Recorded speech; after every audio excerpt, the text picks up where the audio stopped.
நம்ம எல்லாம் ரட்சிக்கிறதுக்காக ஒவ்வொரு இடத்துல ஒவ்வொரு விதமாக நமக்கு ஒரு ரூபத்தில் காட்சி கொடுக்குறார். அதில் முக்கியமாக பஞ்சபூத ஸ்தலங்கள், பிருத்திவி, அப்பு, தேஜோ, வாயு, ஆகாசம் என்று சொல்லக்கூடிய இந்த பஞ்சபூதங்கள் இல்லைன்னா நம்ம உடம்பு இல்லை, பஞ்சபூதங்கள் இல்லைன்னா நம்ம வாழ முடியாது. இந்த அடிப்படையான இந்த பஞ்சபூத ஸ்தலமாக விளங்கக்கூடிய இந்த காஞ்சிபுரம் முதன்மை ஸ்தலம் மண் ஸ்தலம், பிருத்திவி பூமிக்கு உரித்தான சுவாமி ஏகாம்பரநாதர் ஆலயம். ஆலயத்தில் ரொம்ப ரொம்ப கிராண்டாக திருப்பணிகள்லாம் நிறைவுற்று இப்பொழுது கும்பாபிஷேக சமயத்தை அடைஞ்சிருக்கோம். வருகின்ற 8/12/25 கார்த்திகை மாதம் விஸ்வாவசு வருஷம் 22ஆம் தேதி மகா கும்பாபிஷேக வைபவமானது மிகவும் சீரும் சிறப்போடு தயாராகி வருகின்றது.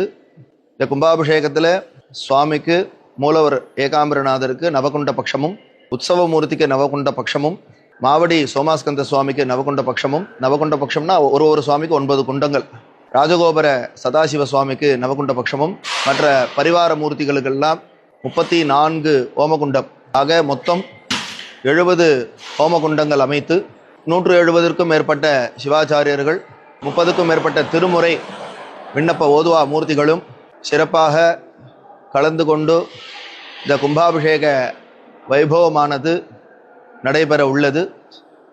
ஒரு கும்பாபிஷேகம் நம்ம தரிசனம் பண்ணோமானா அந்த ஆலயத்தில் இடைவிடாது ஒரு 12 ஆண்டு காலம் நித்தியம் போய் சுவாமி தரிசனம் பண்ணால் என்ன பலன் கிடைக்குமோ அந்த பலன் அந்த ஒரு க்ஷணாம்சம் அந்த கும்பாபிஷேக நேரத்தில் கிடைக்கும். அதனால் கும்பாபிஷேக தரிசனம் பண்ணுறது அவ்வளோ சிறப்பு. அதுவும் இங்கே காஞ்சிபுரம் ரொம்ப ரொம்ப தொண்டை மண்டலத்தில் முதன்மையான ஸ்தலம், பாடல் பெற்ற ஸ்தலத்தில் முதன்மையான ஸ்தலம். காமாட்சி அம்பாளுக்கு கல்யாண ஸ்தலம் இந்த ஸ்தலம்.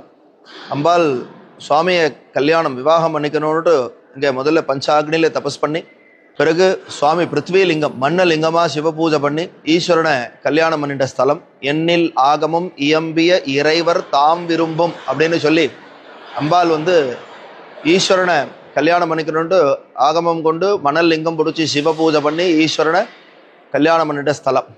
விசேஷமாக கும்பாபிஷேக தினத்தன்று மாலை சுவாமிக்கு திருக்கல்யாணம் ஆகும். மற்ற நேரத்தில் எப்போவுமே திருக்கல்யாணம் மற்ற கோவில் மாதிரி திருப்பதி பெருமாளுக்கெல்லாம் நித்திய கல்யாண மூர்த்தின்னு பேர். நித்தியமே சுவாமிக்கு நம்ம பக்தால் விரும்பினா பணம் கட்டினா திருக்கல்யாண சேவை பண்ணலாம். ஆனால் இந்த ஆலயத்தை பொறுத்த வரைக்கும் வருஷத்துக்கு ஒரு நாள் பங்குனி உத்தரம் தான் கல்யாணம் சுவாமிக்கு.